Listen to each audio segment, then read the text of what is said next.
Hello guys, ఇంకా part 1లో అయితే చెప్పాను కదా, బిర్యానీ మా అనే దగ్గర ఇంకా ఫ్రైడ్ రైస్ నూడిల్స్ అయితే చేసుకున్నామని. ఇంకా రూమ్కి వచ్చి చూస్తే ఇంకా చూడండి సాస్ ప్యాకెట్ అయితే ఎంత ఇచ్చాడు.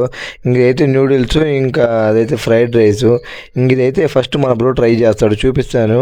ఇంకా చూడండి నూడిల్స్ అయితే నేనైతే ప్లేట్లో వేసేస్తున్నాను. వేడి వేడిగా ఉంది, అందుకే మొత్తం ఒకసారి అయితే వేయలేకపోతున్నాను. ఇంకా అలా కొంచెం అయితే వేసాను ప్రస్తుతానికి. చూడండి ఇంకా మన బ్రో అయితే ఫ్రైడ్ రైస్ అయితే వేసేసుకున్నాడు. ఇంకా మనం ఫస్ట్ న్యూడిల్స్ ట్రై చేద్దాం అనుకున్నాం కదా, అందుకే సరే ఇంకా న్యూడిల్స్ అయితే వేసేసుకున్నాను. ఇదైతే పర్లేదు, కొంచెం ఆయిలీగా ఉంది, కానీ ఇంకా మొత్తం చూడడానికి అయితే బాగుంది. కలర్ కానీ అన్నీ తక్కువగానే ఉన్నాయి. మేము అలానే సాల్ట్ ఉంటుంది కదా, గ్లాస్ సాల్ట్, అది కూడా వేయించుకోలేదు.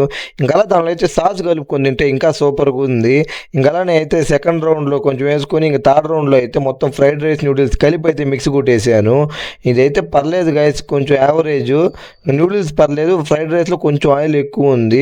ఇది ఎక్కడ తెలియాలంటే కరెక్ట్గా బ్రిగేడ్ ఆపోజిట్లో ఉంటుంది. ఇది ఎక్కడంటే మార్తాలి ఏఈసిఎస్ లేఅవుట్ బిఎంఎల్ లేఅవుట్ దగ్గరలో బ్రిగేడ్ ఆపోజిట్లోనే ఉంటుంది. జనాలు అయితే అదిరిపోతున్నారు. మీరు కూడా ట్రై చేయాలనుకుంటే ట్రై చేయండి గైస్.